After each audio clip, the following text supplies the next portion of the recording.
kita akan membahas menguak rahasia makhluk terbesar yang pernah Allah Subhanahu wa ta'ala ciptakan di alam semesta ini. Apa itu? Arsyur Rahman, arsy Allah Subhanahu wa ta'ala. Ma'asyiral muslimin yang dimuliakan Allah Subhanahu wa ta'ala, bicara tentang arsy,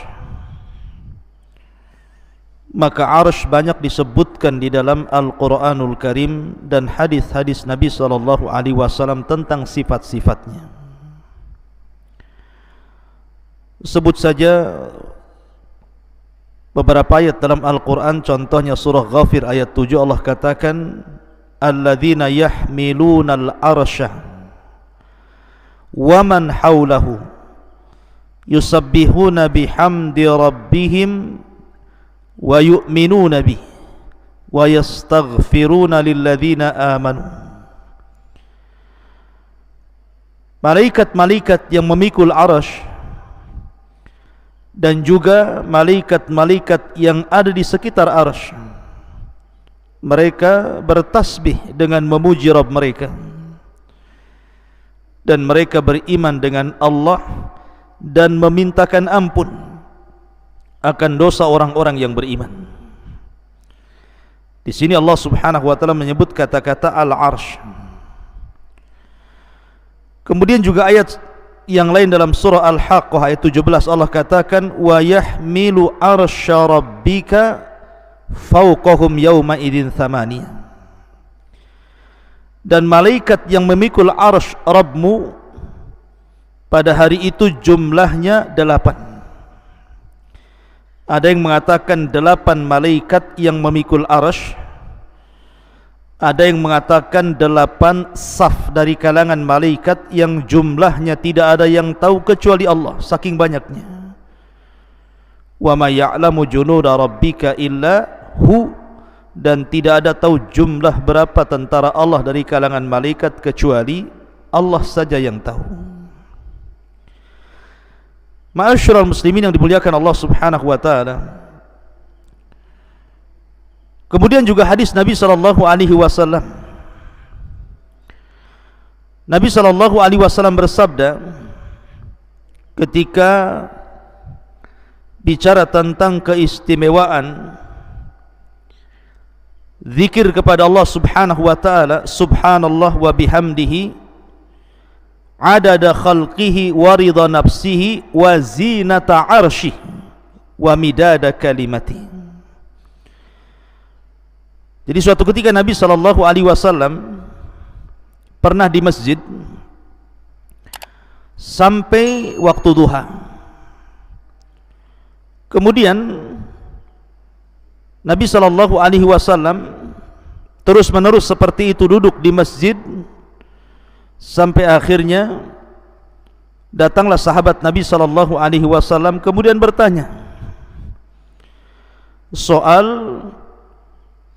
kenapa Nabi SAW duduk seperti itu dari subuh sampai waktu duha. Maka Nabi SAW menjelaskan tentang bahwa dia senantiasa membaca 4 kalimat ini.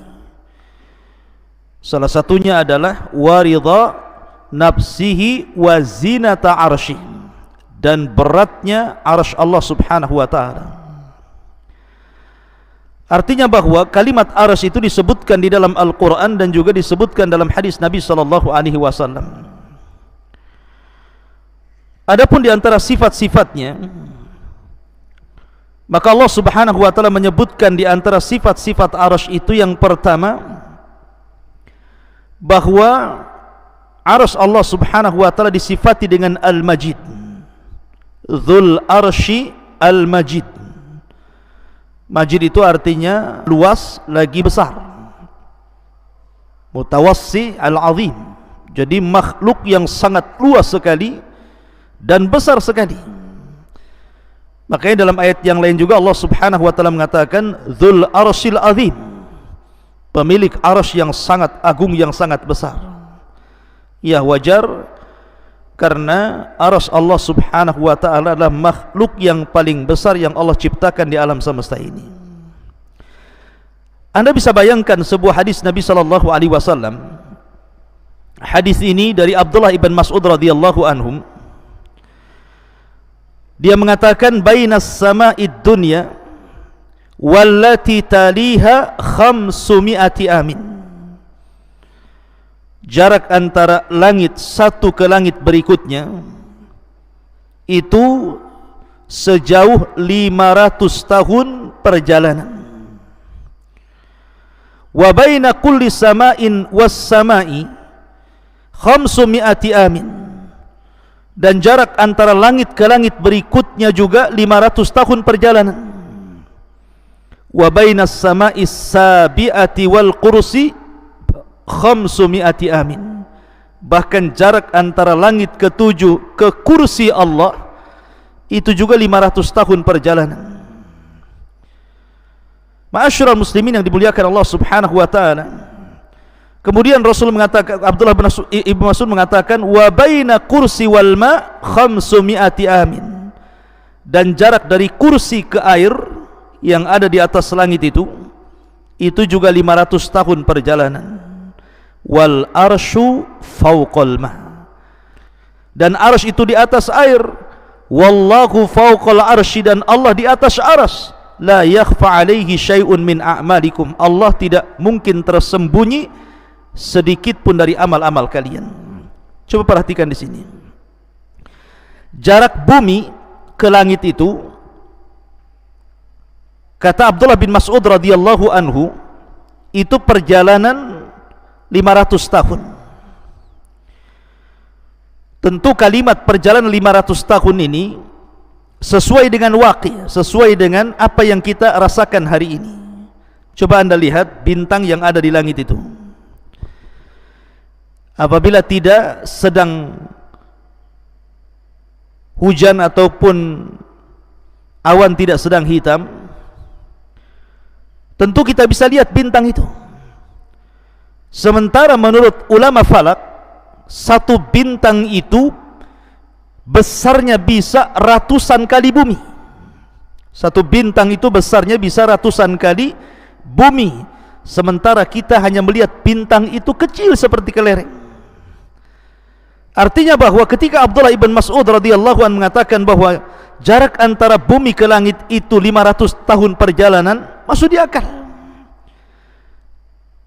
Al-Imam Ibn Utsaimin rahimahullahu ta'ala ketika memberikan catatan kepada riwayat Abdullah ibn Mas'ud radhiyallahu an ini, memang perkataan ini adalah mauquf. Artinya ini perkataan sahabat Rasul sallallahu alaihi wasallam, Abdullah ibn Mas'ud radhiyallahu an. Akan tetapi ini kan perkara gaib. Mengukur jarak dari bumi ke langit pertama, dari langit pertama ke langit kedua, ketiga, keempat sampai ke-7, dari langit ke-7 sampai ke kursi, dari kursi sampai ke air, dari air sampai ke arsy. Ini kan perkara gaib. Tidak ada yang tahu kecuali Allah subhanahu wa ta'ala. Dan Abdullah ibn Mas'ud radhiyallahu an tidak dikenal seperti Abdullah bin Abbas suka meriwayatkan dari Israiliyat. Abdullah ibn Mas'ud itu tidak. Dia tidak dikenal suka mengambil dari riwayat Israiliyat, sehingga pertama ini perkara gaib, yang kedua Abdullah bin Mas'ud tidak terkenal mengambil dari kisah Israiliyat, maka Syekh Utsaimin menghukumi bahwa perkataan Ibnu Mas'ud itu ala hukmir raf'i, artinya marfu sampai kepada Nabi sallallahu alaihi wasallam. Lihat bagaimana jaraknya. Langit pertama ke kedua 500 tahun perjalanan, kedua ke ketiga 500 tahun perjalanan, ketiga ke empat 500 tahun perjalanan, begitu juga sampai ke 7. Berarti arsy Allah subhanahu wa ta'ala itu tinggi sekali, karena di atas air. Bumi 7 lapis langit, kursi, air, arsy. Dan tidak ada makhluk setelah Allah yang paling tinggi kecuali arsy Allah subhanahu wa ta'ala. Adapun besarnya, maka Nabi sallallahu alaihi wasallam dalam hadis Abu Dzar Al-Ghifari radhiyallahu an dia pernah berkata, qultu ya Rasulullah, aku katakan ya Rasulullah, ayyuma anzala alaika a'zam, surat apa yang turun kepadamu yang paling mulia dalam Al-Quran ini? Maka Nabi SAW mengatakan ayatul kursi, ayat kursi. Kemudian thumma qala, dia mengatakan, ya Aba Dzar, mas samawatu sab'u ma'al kursi illa kahalaqati mulqatin bi ardi falatin wa fadlul arsy alal kursi ka fadlil falati alal halaqati. Ya Aba Dzar, sesungguhnya 7 lapis langit ini bila dibandingkan dengan kursi Allah, maka seperti cincin dilempar ke padang pasir. Jadi kalau seandainya kita bandingkan besarnya 7 lapis langit itu, yang satu langit saja, langit dunia terbentang dari barat ke timur, utara dan selatan, hampir tidak ada batas dan tidak ada tepinya. Lah besarnya langit pertama digabungkan dengan langit kedua, digabungkan dengan langit ketiga, keempat, kelima, keenam sampai ke-7, kemudian dibandingkan dengan besarnya kursi, maka Nabi SAW mengatakan 7 lapis langit itu ibarat cincin yang dilempar ke padang pasir, dan padang pasir itu kursinya Allah. Kemudian Nabi SAW mengatakan wa fadlul arsy alal kursi, adapun keutamaan arsy dibandingkan kursi, ka fadlil falati alal halaqah, seperti keutamaan al-falat di atas cincin halaqah tadi. Artinya bahwa kalau seandainya kursi Allah Subhanahu wa ta'ala digabungkan dengan 7 lapis langit, kemudian dibandingkan dengan arsy Allah Subhanahu wa ta'ala, maka seperti cincin dilempar ke padang pasir, cincinnya itu kursinya dan 7 lapis langit, adapun padang pasir itu arsy Allah Subhanahu wa ta'ala. Anda bisa bayangkan besarnya arsy Allah Subhanahu wa ta'ala dan tingginya arsy Allah Subhanahu wa ta'ala.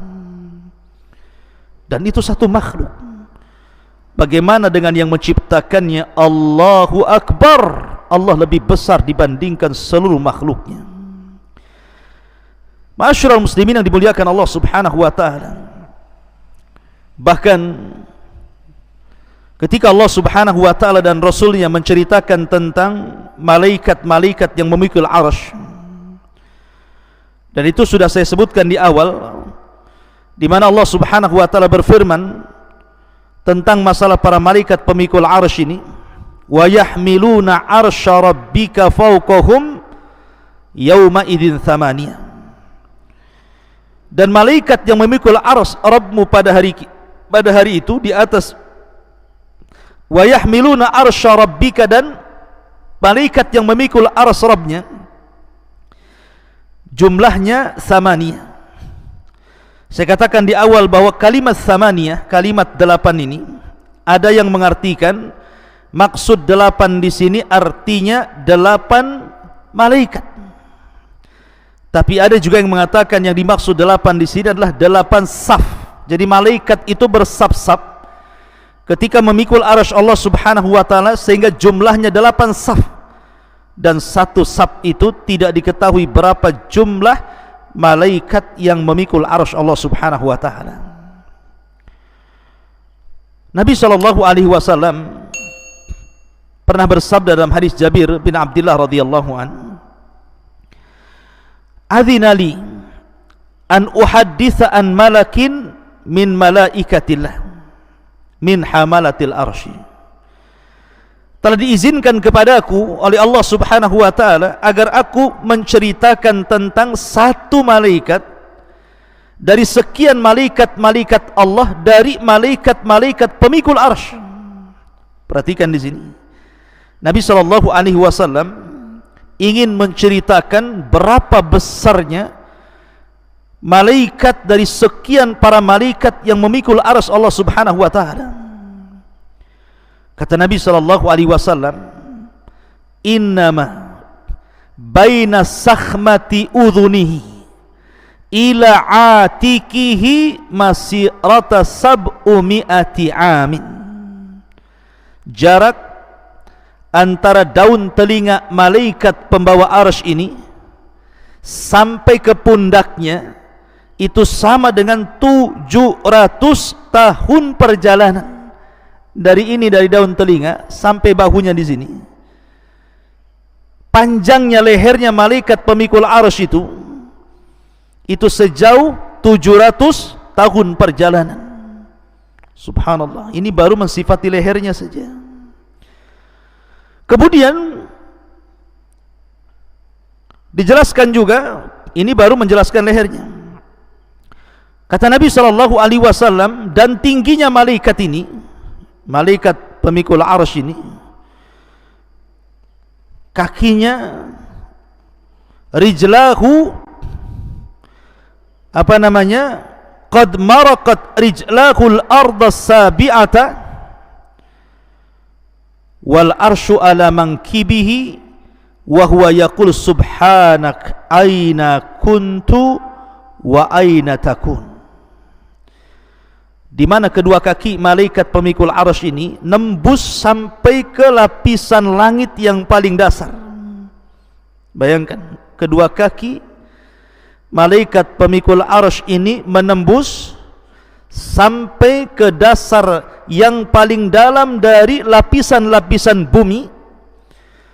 Kemudian badannya menjulang menembus lapisan-lapisan 7 langit yang ada di langit, sampai melintasi kursi, sampai melintasi air, sampai kemudian pundaknya baru memikul arsy Allah Subhanahu wa taala.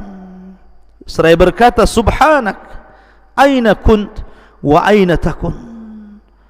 Lihat bagaimana besarnya malaikat pemikul arsy ini. Satu malaikat saja, lehernya dari telinga sampai ke bahu, perjalanan 700 tahun perjalanan. Kemudian kakinya menembus lapisan bumi yang paling dasar dari 7 lapis bumi.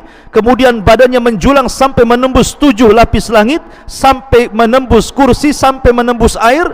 Kemudian bahunya memikul arsy Allah Subhanahu wa taala. Itu satu malaikat. Kalau yang mentafsirkan bahwa yang dimaksud dalam Al-Quran wa yahmilu arsya rabbika fawqahum yawma idzin thamaniyah, dan yang memikul arsy Rabbmu fawqahum yawma idzin thamaniyah, di atas mereka pada hari itu thamaniyah, 8 sab-sab malaikat yang tidak ada yang tahu jumlah mereka kecuali Allah. Berarti jumlah malaikat yang sebesar itu ramai sekali, tidak tahu jumlahnya kecuali Allah. Semua bahu mereka memikul arsy Allah Subhanahu wa taala.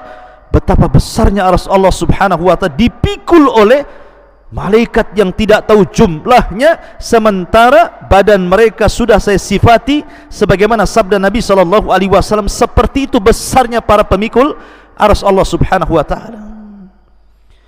Dan kalau yang dimaksud thamaniyah 8 pemikul arsy, 8 malaikat pemikul arsy, maka 8 malaikat pemikul arsy sebesar yang tadi sifatkan Nabi SAW. Subhanallah, la haula wala quwata illa billah. Allahu akbar. Ma'asyiral muslimin yang dimuliakan Allah Subhanahu wa taala. Dan arsy Allah Subhanahu wa taala itu memiliki tiang-tiang.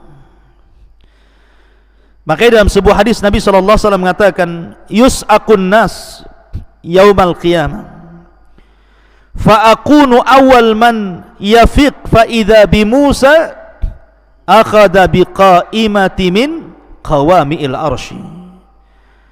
Pada hari kiamat manusia akan dipingsankan, maka aku orang yang pertama kali siuman, maka aku melihat Musa sedang memegang satu di antara tiang-tiang arsy Allah Subhanahu wa taala.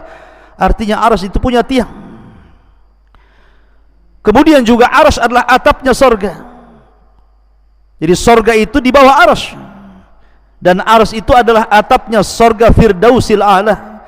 Sebagaimana sabda Nabi SAW, idza sa'altumullaha fas'alul Firdausil A'la fa innahu a'lal jannah wa fawqahu arsyur rahman. Apabila kalian hendak meminta sorga, mintalah sorga Firdaus, sorga yang paling tinggi, karena atapnya sorga ini adalah arsy Allah Subhanahu wa ta'ala. Dan setiap hari matahari selalu datang menemui Allah Subhanahu wa taala dan sujud di bawah arsy Allah Subhanahu wa taala. Dalam sebuah hadis yang dikeluarkan Bukhari dan Muslim, ketika para sahabat melihat dan juga Nabi SAW, matahari hendak tenggelam, matahari itu hampir tenggelam ke arah barat. Maka Rasul mengatakan, ya Abadar, atadri aina taghrub? Abadar, kamu tahu enggak matahari itu kemana perginya ketika dia tenggelam? Maka Abu Dar mengatakan, Allah wa Rasuluh alam, Allah dan Rasul yang tahu. Maka Rasul mengatakan, mustaqarruha tahtal arsy, dia kembali menghadap Allah di bawah arsy-Nya. Fa innaha tadhhabu hatta tasjuda tahtal arsy, matahari itu ketika tenggelam dia berupaya pergi menghadap Allah, kemudian sujud kepada Allah di bawah arsy Allah Subhanahu wa taala. Imam Nasai menambahkan, tasta'dhinu fayu'dhanu laha wa yushiku an tasta'dhina fala yu'dhana laha. Maka dia pun meminta izin untuk terbit kembali dan hampir-hampir tidak diizinkan untuk terbit kembali. Dalam riwayat hampir-hampir dia meminta izin terbit dari barat, tetapi Allah Subhanahu wa taala belum mengizinkannya, dan kelak pada hari kiamat akan mengizinkannya, di mana matahari akan terbit dari barat dan akan tenggelam ke arah timur. Dari sini menunjukkan bahwa matahari ini setiap tenggelam dia menghadap Allah, kemudian sujud di bawah arsy Allah Subhanahu wa taala. Ma'asyiral muslimin yang dimuliakan Allah Subhanahu wa taala, ada perselisihan para ulama, apakah arsy ini makhluk yang pertama kali dicipta Allah ataukah yang lainnya? Ada yang mengatakan bahwa makhluk yang pertama kali diciptakan Allah adalah arsy, dan itu berdasarkan hadis Abdullah ibn Amr, kataballahu maqadira al-khalaiq qabla an yakhluqas samawati wal ard bi 50 alfa sanatin qala wa arshuhu 'alal ma. Allah Subhanahu wa taala mencatat takdir-takdir seluruh makhluk sebelum Allah ciptakan langit dan bumi 50.000 tahun, dan arsy Allah Subhanahu wa taala berada di air, berada di atas air. Ada juga yang mengatakan bahwa yang pertama kali diciptakan Allah adalah cahaya dan kegelapan, dan ini yang dikuatkan oleh Imam Ibnu Jarir. Ada juga yang mengatakan bahwa yang pertama kali diciptakanlah air. Ada juga yang mengatakan bahwa yang pertama kali diciptakan adalah al-qalam. Tetapi pendapat mayoritas para ulama, sebagaimana dinyatakan Syekhul Islam Ibnu Taimiyah rahimahullahu taala, dan yang dikuatkan oleh Al-Imam Ibnu Hajar Al-Asqalani rahimahullahu taala, bahwa yang pertama kali diciptakan Allah adalah arsy sebelum yang lainnya. Artinya arsy adalah ciptaan Allah yang pertama dan yang terbesar, dan arsy seolah-olah menjadi kubah seluruh makhluk yang diciptakan Allah setelahnya. Ma'asyiral muslimin yang dimuliakan Allah Subhanahu wa taala, arsy sebesar ini rupanya bisa bergoncang. Arsy sebesar ini rupanya bisa bergegar dan bergoncang. Kapan itu? Ketika kematian seorang sahabat Nabi sallallahu alaihi wasallam, Sa'd bin Mu'adz. Abi Sa'id Al-Khudri radhiyallahu anhu mengatakan, ihtazzal arsyu li mauti Sa'd bin Mu'adz. Sesungguhnya arsy Allah Subhanahu wa taala bisa bergoncang, bisa bergegar, bisa bergoyang karena kematian Sa'd bin Mu'adz. Bahkan wa futihat lahu abwabus sama, semua pintu-pintu langit terbuka saat kematiannya. Wa syahidahu sab'una alfan minal malaika, bahkan 1000 dari kalangan malaikat, 70.000 dari kalangan malaikat turun dan menyaksikan kematian Sa'd bin Mu'adz. Walam yanzilu ilal ardi qabla dhalik, dan malaikat-malaikat tidak pernah turun sebelumnya kecuali karena kematian Sa'd ibn Mu'adz radhiyallahu anhu. Ma'asyiral muslimin yang dimuliakan Allah Subhanahu wa taala, inilah di antara keterangan tentang masalah arsy Allah Subhanahu wa taala. Lalu apa itu arsy? Arsy itu apa sebenarnya? Ma'asyiral muslimin yang dimuliakan Allah Subhanahu wa taala, kalau kita mengacu ke bahasa Arab, arsy itu memiliki beberapa makna. Yang pertama, arsy itu artinya singgasana raja. Arsy itu artinya adalah singgasana raja. Sarir, as-sarir lil malik, singgasana bagi seorang raja. Dan itu sebagaimana isyarat firman Allah Azza wa Jalla, walaha arsyun azim. Ketika Hudhud melihat istana Ratu Balqis, maka Hudhud mengatakan di hadapan Sulaiman, walaha arsyun azim, dan wanita itu, ratu itu memiliki singgasana yang sangat besar. Artinya bahwa secara bahasa arsy itu as-sariru lil malik. Ada juga yang mengatakan secara bahasa bahwa arsy itu syaqful bait, atap rumah itu disebut arsy. Makanya ketika Nabi SAW menyebutkan tentang ruhnya syuhada, kal qanadil al mu'allaqa bil arsy, seperti ruh yang diletakkan di kendil-kendil kemudian digantung di atap-atap arsy. Ada juga yang mengatakan yang dimaksud arsy secara bahasa itu artinya tiang dari sesuatu, tiang dari sesuatu. Kemudian juga ada yang mengatakan bahwa arsy juga ada yang mengatakan bagian dari punggung kaki, bagian daripada punggung kaki. Wallahu alam. Tetapi Al-Imam Ibnu Katsir rahimahullahu taala ketika menjelaskan tentang makna arsy Allah Subhanahu wa taala, ketika mereka mengatakan apakah kursi adalah arsy, kemudian ulama menjawab bahwa kursi sendiri arsy sendiri. Adapun kursi adalah maudhi'u qadamar rahman, tempat berpijaknya Allah Subhanahu wa taala. Ini menurut pendapat yang paling sahih, dan arsy itu jauh lebih besar dibandingkan itu. Dan arsy adalah singgasana Allah Subhanahu wa taala yang memiliki tiang-tiang yang besar sekali, kemudian juga memiliki lebar yang luar biasa, memiliki besar yang sangat besar, dan dipikul oleh 8 malaikat atau 8 saf para malaikat. Dan arsy Allah Subhanahu wa taala makhluk yang pertama kali diciptakan Allah Subhanahu wa taala. Itu menurut Al-Imam Ibnu Katsir rahimahullahu taala dalam kitabnya Al-Bidayah wan Nihayah. Wallahu a'lam bissawab. Mungkin ini yang bisa sampaikan, mudah-mudahan ada manfaatnya. Subhanakallah bihamdika asyhadu an la ilaha illa anta astaghfiruka wa atubu ilaik. Allahu ta'ala a'lam. Assalamualaikum warahmatullahi wabarakatuh.